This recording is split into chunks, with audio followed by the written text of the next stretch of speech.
안녕하세요. 저는 돌싱이 된 지 이제 반년 정도 된 여자입니다. 제가 이런 곳에 사연을 보내게 될 줄은 몰랐지만 이혼을 경험하게 될 줄도 몰랐네요. 저는 어렸을 때부터 금술 좋은 부모님을 보면서 행복한 결혼 생활에 대한 로망이 가득했어요. 다정하고 나밖에 모르는 남편과 귀여운 자식들까지 집안의 웃음소리로 가득한 결혼 생활 말이에요. 하지만 그것은 제 로망일 뿐이었고 막상 실제로 겪어보니 결혼은 현실이더라고요. 모든 것엔 장단점이 있기 마련이지만 제게 있어서 결혼은 단점밖에 없었어요. 제가 오늘 이렇게 사연을 보내게 된 이유는 남편과 시어머니 때문인데요. 저는 남편을 회사에서 처음 만나 사내 연애를 하고 결혼까지 하게 됐어요. 남편은 회사 내에서 분위기 메이커로도 유명했던 직원이었어요. 깔끔한 스타일에 웃기기까지 하니 여직원들에게 인기도 굉장히 많았죠. 남편을 좋아하던 여직원들 중에 하나가 바로 저였어요. 남편은 놀 땐 누구보다 잘 놀고 일할 땐 냉철하고 정확한 사람이었어요. 저는 남편의 잘 노는 모습보다도 진지하게 열심히 일하는 모습에 반했었어요. 하지만 인기가 많던 남편이라 저 같은 사람에겐 관심조차 없을 것 같아서 고백도 못 해봤어요. 저보다 잘난 직원들도 남편에게 고백했다가 거절당했다는 얘기를 듣고 더 용기가 안 나는 거예요. 자신감이 바닥까지 떨어진 저는 이대로 남편을 포기해야겠다는 생각을 하고 있었죠. 그러다 중요한 프로젝트를 성공리에 끝마치고 직원들과 다 같이 회식을 하게 됐는데 남편이 많고 많은 자리 중에서 제 옆자리에 앉는 거예요. 여직원들은 부럽다는 듯 저를 쳐다봤고 저는 놀라서 남편을 쳐다봤어요. 남편이 저를 보고 싱긋 웃더니 앉아도 되냐고 묻길래 어리버리한 표정으로 고개를 끄덕였어요. 저는 잠깐 사이에 이게 꿈인지 생시인지 왜 많은 자리 중에 하필 내 옆자리였는지 그 웃음은 또 무슨 의미인지 오만 가지 생각이 다 들었어요. 거기다 술게임에서 제가 걸리면 본인이 흑기사를 자처해서 제 술을 대신 마시는 거예요. 회식하는 내내 저를 헷갈리게 하는 남편의 행동 때문에 계속 복잡한 신경이었어요. 혹시 흑기사 소원으로 자기 일을 나한테 다 떠넘기려고 저러시나 싶었어요. 직원들은 흑기사 소원 오늘 지나면 무효라고 당장 쓰라고 난리도 아니었죠. 남편은 나중에 쓰겠다고 오늘 안에 쓸 거니까 걱정하지 말라고 했어요. 저는 남편이 얼른 소원을 써서 복잡한 머리를 얼른 정리하고 싶은 마음뿐이었어요. 그런데 회식이 끝날 때까지도 남편이 저한테 소원을 안 쓰고 있는 거예요. 혹시나 소원을 까먹은 게 아닐까 하는 마음에 살짝 들떴었어요.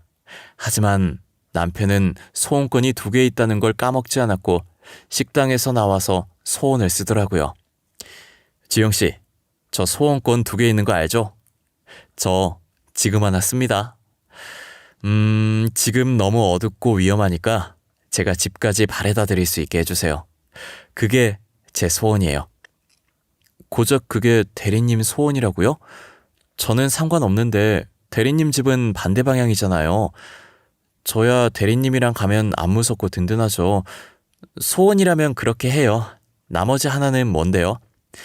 남은 건 가면서 차차 말씀드릴게요. 저 12시 전엔 무조건 쓸 거예요. 오늘 아니면 절대 못 말할 것 같은 소원이라서요. 남편은 안전하게 저를 집 앞까지 데려다 줬고 가는 내내 정말 영양가 없는 얘기만 오갔던 것 같아요. 온통 제 신경이 남편한테 가 있어서 모든 말이 영양가 없는 말들로 들렸을 수도 있겠지만요. 남편은 제 집에 도착할 때까지 남은 소원권 하나를 쓰지 않고 있는 거예요. 저는 소원권 유효기간이 얼마나 남았나 보려고 시간을 봤더니 11시 58분이더라고요. 2분만 버티면 소원권 효력이 없어지니 2분만 더 버텨보자 라는 생각을 하고 있었는데 정확히 59분이 되자 남편이 소원권을 쓰겠다고 하는 거예요. 저 소원권 하나 남은 거 알죠? 지금 59분이니까 12시 되기 전에 빠르게 말할게요. 저 지영씨 좋아해요. 제 남은 소원권은 지영씨랑 내일 데이트하는 걸로 쓰고 싶어요. 뭐라고요? 대리님 지금 뭐라고 그러셨어요? 저를 좋아하신다고요? 대리님이 저를요? 아니 왜요? 왜 저를 좋아하시는 건데요? 왜요? 혹시 제가 지영 씨를 좋아하면 안 되는 이유라도 있는 건가요? 아니면 제가 싫어서 그런 거예요? 싫으시면 이 얘긴 못 들은 걸로 해주세요. 아니요, 좋아요. 저도 대리님 좋아해요. 그러니까 그 소원권 쓰세요.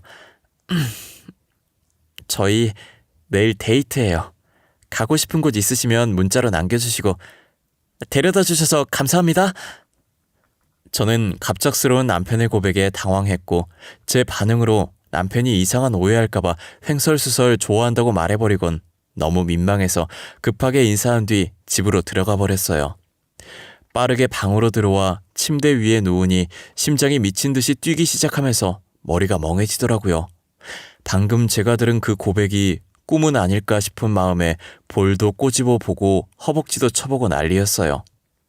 아픈 게 느껴지는 걸 보니 꿈이 아니라면서 베개를 주먹으로 치고 있는데 문자 알림음이 울리더라고요.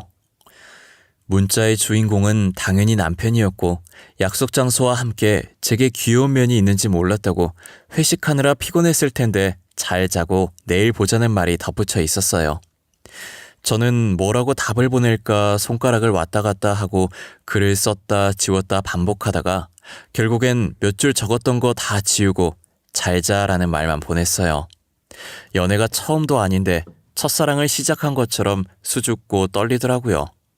다음날 회사에 가서도 괜히 신경 쓰이고 남들에게 들킬까 조마조마했죠.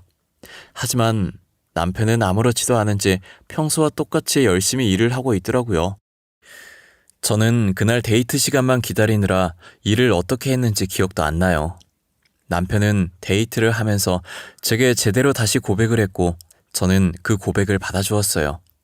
회사에 있을 땐 몰랐는데 밖에서 이렇게 따로 보니 또 다른 매력이 있더라고요. 되게 다정하고 세심하게 저를 챙기는 모습에 더 반하게 되었어요. 늘 제 기분부터 생각해주고 뭘 하든 제 의견을 엄청 중요시 여겨주었어요. 사랑을 받는다는 게 어떤 기분인지 알게 해준 사람이 바로 남편이었죠. 남편이라면 제가 그동안 꿈꿔왔던 결혼 로망을 실현시켜줄 수 있을 것만 같았어요. 그렇게 연애한 지 1년이 지났을 때 남편의 청혼을 받아들였고 저희는 결혼을 하게 되었어요. 짧은 연애 기간이라 제 결혼 소식을 들은 친구들이 걱정을 많이 하더라고요.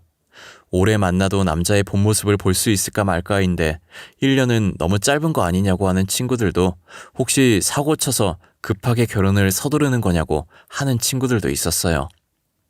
연애 기간은 짧았어도 알고 지낸 지는 3년이라고 친구들 만날 때마다 해명하기 바빴던 것 같아요. 저는 이 결혼에 후회하지 않을 자신이 있었고 누구보다 잘 살 자신이 있었어요. 하지만 결혼을 하고 나서 자신만만하던 모습은 온데간데 없어졌고 친구들 말 들을 걸 그랬다는 후회만 가득 차기 시작했어요. 신혼여행을 갔다 와서 신혼집에 들어서는 순간부터는 제게 늘 다정했고 저의 의견을 존중해줬던 남편과 완전히 다른 모습을 한 남편이 존재했어요. 결혼하고 보니 친구들 제게 했던 말 중에 틀린 말이 하나도 없었어요. 남자란 종족은 여자를 꼬시기 위해서라면 뭐든 다 한다고 하더니 남편 하는 행동을 보니까 그 말이 정확하더라고요. 언제는 물 한 방울 안 묻히겠다고 하늘의 별도 따다 주겠다고 해놓고 지금은 설거지에 손빨래에 하도 물을 만져대서 손에 습진까지 생길 지경이었어요. 그동안 연기를 했던 건지 연애 시절 보였던 다정한 모습들은 어디에도 찾아볼 수 없었죠. 남편은 무엇 하나 자기 손으로 하는 게 없었고 전부 저를 통해서 하려고 했어요. 물 가져와라, 리모컨 가져와라. 정말 사소한 것 하나까지 저를 못 시켜 먹어서 안달이었어요. 자기는 일하고 와서 힘들다고 하는데 저도 같은 회사에서 같은 부서에서 일하거든요. 누가 보면 저는 일 안 하고 하루 종일 집에만 있는 사람인 줄 알겠어요. 같은 회사 다니면서 자기가 무슨 일 하는지 제가 다 아는데 그 일이 뭐가 그렇게 대수라고 집에서는 손 하나 까딱 안 하고 왕대접을 받으려고 하는지 모르겠더라고요. 남편은 퇴근해서 집에 들어오면 소파와 한몸이 되어 움직일 생각을 전혀 안 해요. 양말도 벗어서 대충 거실 한가운데 던져놓고 그대로 소파에 누워 폰을 보고 있어요. 배극적이면서 제게 리모컨 달라고 하는데 그게 얼마나 꼴보기 싫은지 몰라요. 항상 소파 바로 옆에 놔두는 리모컨도 손 뻗기 귀찮아서 제게 달라고 하는 거예요. 짜증나긴 하는데 솔직히 남편이랑 말 섞는 게 더 스트레스 받을 것 같아서 그냥 리모컨을 살짝 남편 쪽으로 던져주고 말아요. 그래도 남편은 어느 정도 봐줄만 한데 더 큰 문제는 시어머니였어요. 리모컨을 남편한테 건네주고 나면 항상 정확한 시간에 공포의 휴대폰 벨소리가 들려요. 안 봐도 전화를 건 사람이 시어머니일 것이고 전화 받으면 저녁상 찍어서 보내려고 할 게 뻔했어요. 시어머니는 밥상 사진은 기본이고 설거지 후 그릇 사진, 빨래 사진 모든 것을 보내달라고 해요. 업체에서 나온 사람 마냥 집안일에 관한 모든 것을 찍어 보내달라고 하면서 감시하고 지적하죠. 남편을 어린아기 취급하면서 위생에 신경 좀 써달라고 매일같이 전화하세요. 그렇게 소중한 아기면 제발 시어머니께서 다시 데리고 가서 키우라고 하고 싶은 심정이었어요. 저도 결백증 있는 친정어머니의 영향으로 항상 위생을 중요시 여기는 사람이에요. 오히려 더러운 건 소파에 누워서 꼼짝도 안 하는 식충이 남편이거든요. 제발 저한테 하는 잔소리 반만이라도 남편한테 해줬으면 하는 바람이 컸어요. 자기 몸만 씻을 줄 알았지 아마 저희 남편보다 더러운 사람은 또 없을 거예요. 그나마 지 몸이라도 잘 씻어서 다행이라는 생각까지 들 정도였거든요. 지 몸은 어찌나 끔찍하게 여기던지 밥 먹고 식탁 닦다가 실수로 음식 부스러기라도 남편한테 튀게 되면 얼굴을 아주 있는 대로 구기고선 그 부스러기를 저한테 던지더니 째려봐요. 그렇게 깔끔 떨 거면 거실에 뒤집어 놓은 양말과 아무렇게나 벗어둔 셔츠나 치웠으면 좋겠어요. 남편이고 시어머니고 저를 가만히 놔두는 사람이 없었어요. 저는 아침 저녁으로 시어머니의 전화가 울리면 자동으로 몸이 떨리기 시작해요. 과연 전화를 받으면 무슨 말이 튀어나올까 하는 두려움이 가득 차죠. 아가, 나다. 너 아직 퇴근 안 했니? 저녁상 사진 보낼 때가 됐는데 왜 아직 아무런 문자가 없어? 너네 혹시 외식하니? 밖에서 먹는 음식 몸에 안 좋다고 내가 말했을 텐데. 아, 어머님, 저희 외식 안 해요. 퇴근이 조금 늦어져서 이제 요리 시작했어요. 금방 차려서 사진 보내드릴게요. 10분만 기다려주세요. 너 유기농 음식들만 사서 만드는 거 맞지? 우리 애 입으로 들어갈 건데 신경 좀 써줬으면 좋겠네. 미안하지만 내가 이렇게 부탁 좀 하마. 네네, 제가 알아서 몸에 좋다는 것만 골라서 해먹이고 있어요. 그러니까 너무 걱정하지 마세요. 그럼 들어가세요, 어머님.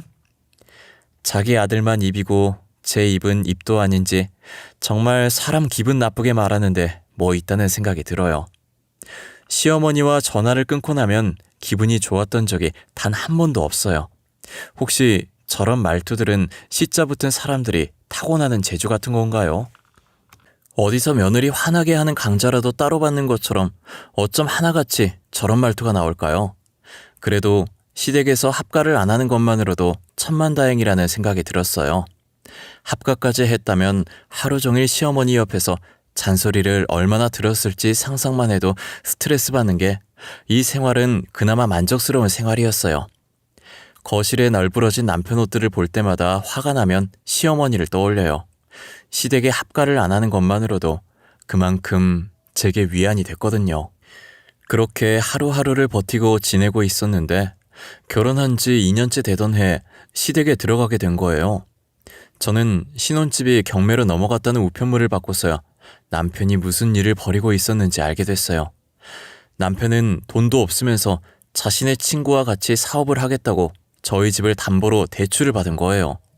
친구가 돈 주면 자기가 알아서 다 하겠다고 해서 믿고 줬는데 돈을 받자마자 그대로 날라버린 거죠. 남편은 대출받은 돈을 갚지 못했고 신혼집은 그대로 경매로 넘어가게 됐어요. 혼자 사는 집도 아니면서 왜 혼자 독단적으로 행동을 하는지 이해가 안 가더라고요. 심지어 신혼집 살 때도 남편이 모아둔 돈이 별로 없어서 거의 제 돈으로 냈었거든요. 그런 집을 왜 제 의견 하나도 안 묻고 저런 짓을 벌였는지 진짜 화가 났어요. 당신 이거 뭐야? 우리 집이 왜 경매로 넘어가? 당신 도대체 뭐하고 다닌 거야? 왜 나랑 상의도 없이 우리 집을 담보로 대출을 받은 거야? 사업 좀 해보려고 그랬다 왜? 다 우리 가족을 위해서 그랬던 거야. 돈 많이 벌어서 남의 월급 받는 거 말고 나도 누군가한테 월급 주는 사람이 되고 싶었다고. 지금 당신이 뭘 잘했다고 소리를 질러? 사업도 잘 모르는 사람이 왜 그런 짓을 벌인 거야? 내가 이 우편물 안 받으면 영원히 말 안 하려고 했어? 그래? 말하려고 했어. 말하려고 했다고. 난 단지 친구가 알아서 다 해주겠다는 말에 믿고 그런 거라고. 에이, 나라고 이렇게 될 줄 알았겠어? 나도 피해자야. 나도 피해자라고. 나한텐 당신이 가해자야. 알아? 이제 우리 집 어떡할 거야? 당장 다음 주까지 집 빼라는데 어떡할 거냐고. 우리 당장 갈 곳도 없어. 갈 곳이 왜 없어? 우리 집 가면 되잖아. 우리 엄마가 받아줄 거야. 엄마한테는 내가 말할게. 우리 잠깐만 본가 들어가 있자. 이런 사연으로 지옥 같은 저의 시댁살이가 시작됐고 남편은 웃고 저는 울었어요. 별다른 방법이 없으니 정말 울며 겨자 먹기로 시댁에 들어가게 됐어요. 제가 시댁에 가서 좀 놀랐던 게 이제껏 시아버지께서 안 계신 줄 알았어요. 상견례 때나 결혼식 때도 못 봤고 따로 시아버지 언급이 없어서 돌아가셨거나 이혼하신 줄만 알았어요. 그런데 아무런 언급이 없던 시아버지께서 떡하니 시댁에 계시더라고요. 다만 몸이 불편하신 건지 안방에서 계속 누워 계시기만 했어요. 알고 보니 시아버지께서 예전에 사고를 크게 당하셔서 한동안 의식이 없으셨는데 다행히 오랜 시간 뒤에 의식을 겨우 차리셨고 안타깝게 식물인간 상태가 되었다고 하더라고요. 병원에서 계속 모시다가 얼마 전에 집에서 간병하기 시작했다고 들었어요. 간병하시는 분이 따로 있나 했는데 시어머니께서 직접 시아버지를 간병하시더라고요. 시어머니 성격으로 봐서 아픈 시아버지를 제대로 안 보살피고 못살게 괴롭힐 것 같았어요. 하지만 제 생각을 완전히 뒤엎고 시아버지를 엄청 정성스럽게 보살피시더라고요. 계속 누워있으면 욕창 걸리기 십상이라 조그만 몸과 가녀린 팔로 익숙한 듯 시아버지를 요리조리 돌려가면서 욕창에 걸리지 않게 관리를 하셨어요. 그리고 수시로 물수건을 들고 와 시아버지 몸 구석구석 꼼꼼히 닦아주셨죠. 시어머니 혼자서는 힘들어 보여서 제가 도와드리겠다고 했지만 거절하시더라고요. 이제껏 몇 년간 혼자 잘해왔다고, 그리고 계속 자신이 하다가 다른 사람이 하면 익숙했던 손길이 아니라서 시아버지께서 불편해할 것이라면서요. 저는 시어머니를 다시 보게 됐고 그동안 미웠었지만 이런 면에서는 조금 존경하게 됐어요. 하지만 그건 그거고 시댁살이는 어마무시하더라고요. 집에 환자까지 있으니 집안일 가지고 잔소리를 평소보다 배로 하셨어요. 시아버지를 보니 저도 시어머니가 왜 이렇게까지 하는지 이해가 가긴 했어요. 그치만 모든 일들이 제 몫이 된 게 불만이었어요. 지금이 조선시대도 아니고 저는 여전히 손빨래를 해야 했고 청소도 청소기가 아닌 제가 직접 빗자루와 쓰레받기로 청소해요. 아마 요즘 시대에 저처럼 기계의 도움 없이 모든 것을 직접 하는 집은 또 없을 거예요. 거기다 남편은 시어머니 믿고 그러는 건지 합가를 한 뒤로 더 자기 마음대로 살기 시작했어요. 친구 만나서 늦게 오는 건 기본이었고 이젠 외박도 잦아졌어요. 술 먹고 늦게 들어오는 날이면 자고 있는 저를 깨워 라면 끓여달라는 둥, 밥 차려달라는 둥 괴롭혔죠. 알아서 끓여 먹으라고 했더니 쿵쾅거리면서 거실로 나가서는 라면을 봉지째로 들고 와 제 면전에 던지면서 끓이라고 발악을 하더라고요. 제가 반응을 안 하면 자기 무시하냐고 화장대에 있는 물건들을 바닥에 집어던지곤 했어요. 한번 해주는 버릇이 들면 계속 해줘야 해서 저는 끝까지 끓여주지 않고 버텼어요. 그랬더니 갑자기 제 머리채를 잡고 흔드는데 그래도 분이 안 풀리는지 그대로 제 머리채를 잡아 올려 누워있던 저를 일으키는 거예요. 제가 놓으라고 소리 지르자 시끄럽다며 뺨을 내리치더라고요. 이런 대우를 받으면서까지 살아야 하나 싶어서 있는 힘껏 남편을 밀었고 저는 방 안에 있던 모든 물건을 바닥에 던졌어요. 그리고 침대 위에 있던 라면을 똑같이 남편 면전에 던지고 거실도 개판으로 만들고 친정으로 도망왔어요. 부모님이 걱정할까봐 아무 말도 못하고 날이 밝는 대로 이혼을 하겠다는 마음을 먹었어요. 이왕 이혼하기로 마음먹은 거 남편에게 하고 싶었던 얘기를 문자로 싹 다 했어요. 남편의 행실과 시어머니의 시집살이 때문에 이혼하겠다고요. 다음 날 제가 간만에 단잠을 자고 있었는데 남편이 친정으로 찾아와서 용서를 빌더라고요.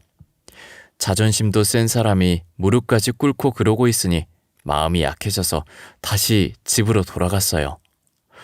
남편은 집에 와서도 계속 미안하다고 했고 시어머니도 옆에서 미안하다고 했죠. 여보, 그동안 내가 잘못했어.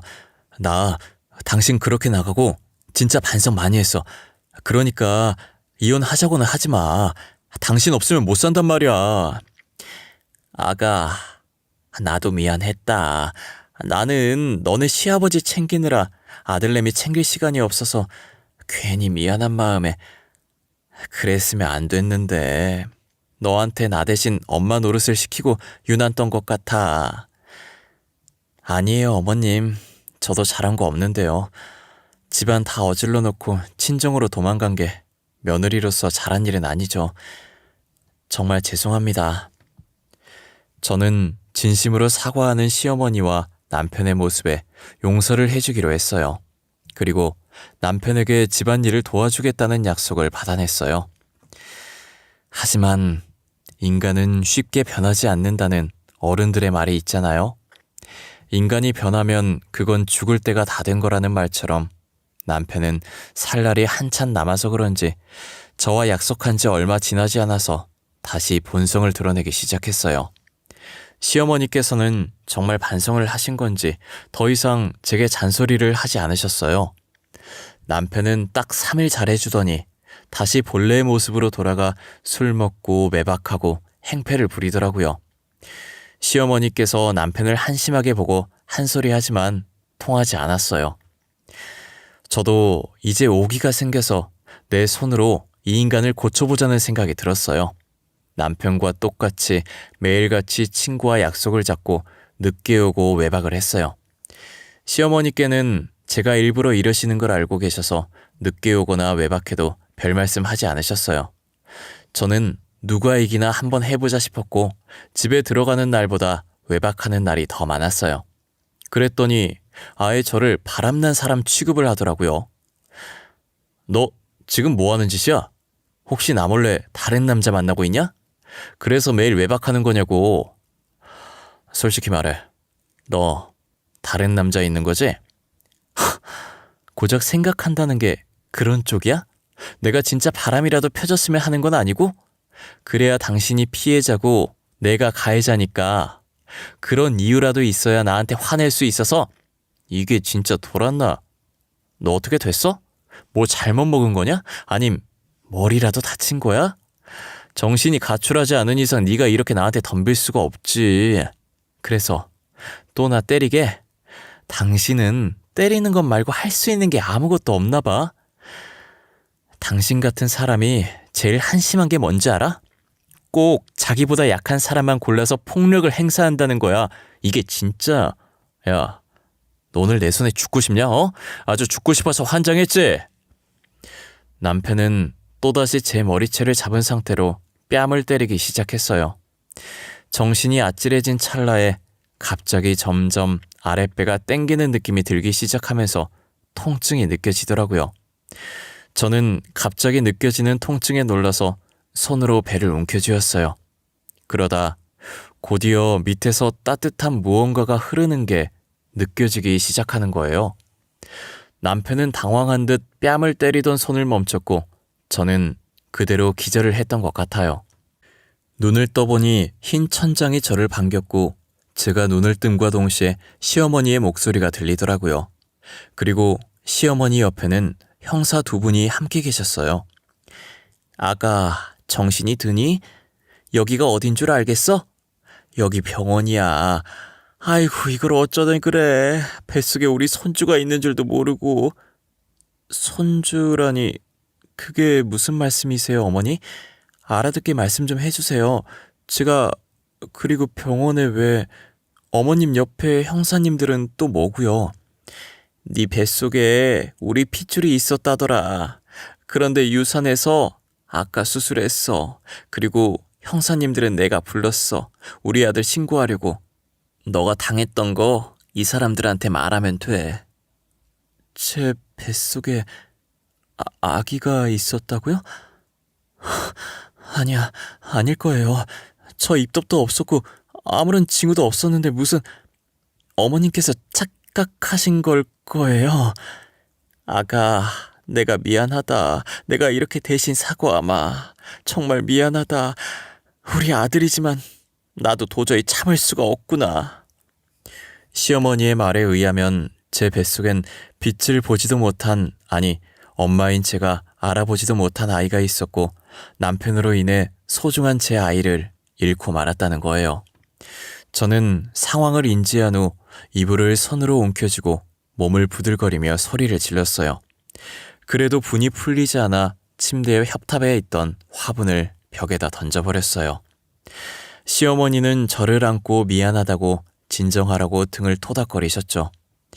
시어머니께서도 자신이 배 아파 낳은 아들이지만 이번 일은 같은 여자로서 참을 수 없으셨고 본인이 직접 자신의 아들이 한 짓을 경찰에 신고를 한 거였어요. 솔직히 엄마로서 자식을 신고한다는 일이 쉬운 일은 아니잖아요. 저는 시어머니께 너무 감사하기도 하면서 죄송했고 시어머니는 제가 잘 진술할 수 있게 옆에서 증언을 해주셨어요. 저는 시어머니 덕분에 이제껏 남편에게 당해왔던 짓들을 모두 형사분께 진술했고 형사분은 제가 진술한 토대로 진술서를 작성한 후 남편의 영장을 발부했어요. 그러나 남편은 본인이 저지른 짓들을 자수를 하러 이미 경찰서에 가 있더라고요.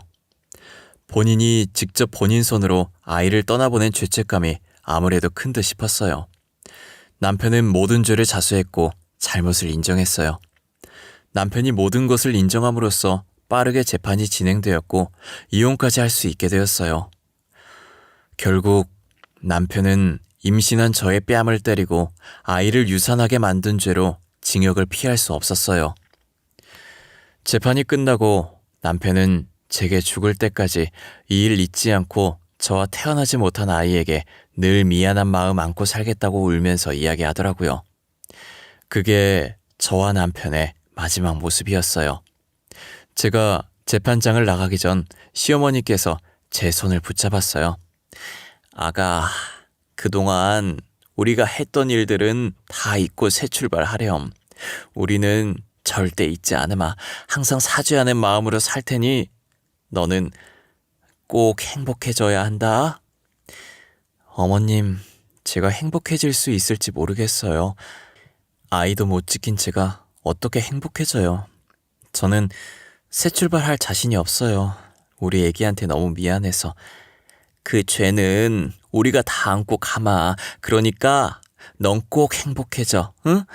절대 이건 네 잘못이 아니야. 우리 잘못이지.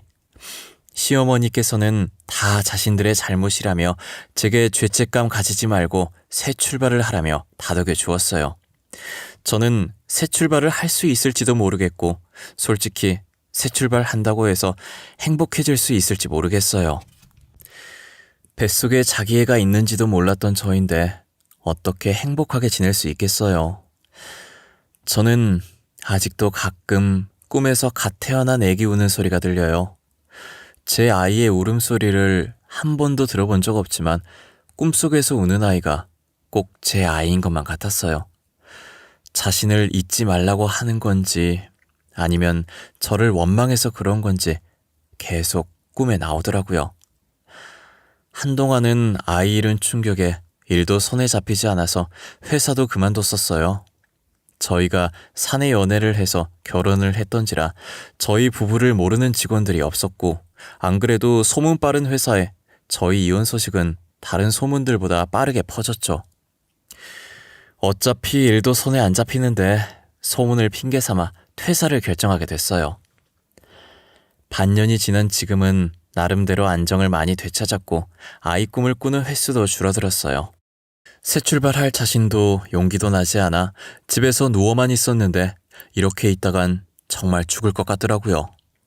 그래서 뭐라도 해보려고 시댁에서 받은 위자료와 퇴직금으로 정말 조그만 공방을 하나 차렸어요. 평소에 액세서리를 좋아했던 저라 액세서리 공방을 만들어서 일주일에 한 번 클래스를 열었어요. 클래스를 통해 여러 사람을 만나다 보니 저도 그분들의 기운을 받고 힘을 낼 수 있겠더라고요. 저의 정신력이 완전히 회복된 건 아니지만 좋은 분들을 많이 만나 일상생활을 할 수 있을 정도는 되었어요. 그래도 가끔씩 불쑥불쑥 아픈 기억들이 떠오르곤 했지만 예전만큼 힘들진 않답니다. 저는 그것만으로도 만족하고 살려고 합니다. 완전히 잊는 것도 저희 아이에게 미안한 일이니까요. 제 이야기는 여기서 마쳐볼까 해요. 여러분들도 저와 같은 아픈 과거 있으시다면 훌훌 털고 일어나셨으면 좋겠어요. 경험을 해보니 계속 가지고 있어봤자 좋을 건 하나도 없더라고요. 그러니 좋은 기억은 오래 간직하고 아픈 기억은 빨리 잊으셨으면 좋겠어요. 지금까지 제 이야기 들어주셔서 감사하고 늘 건강하시길 바랄게요.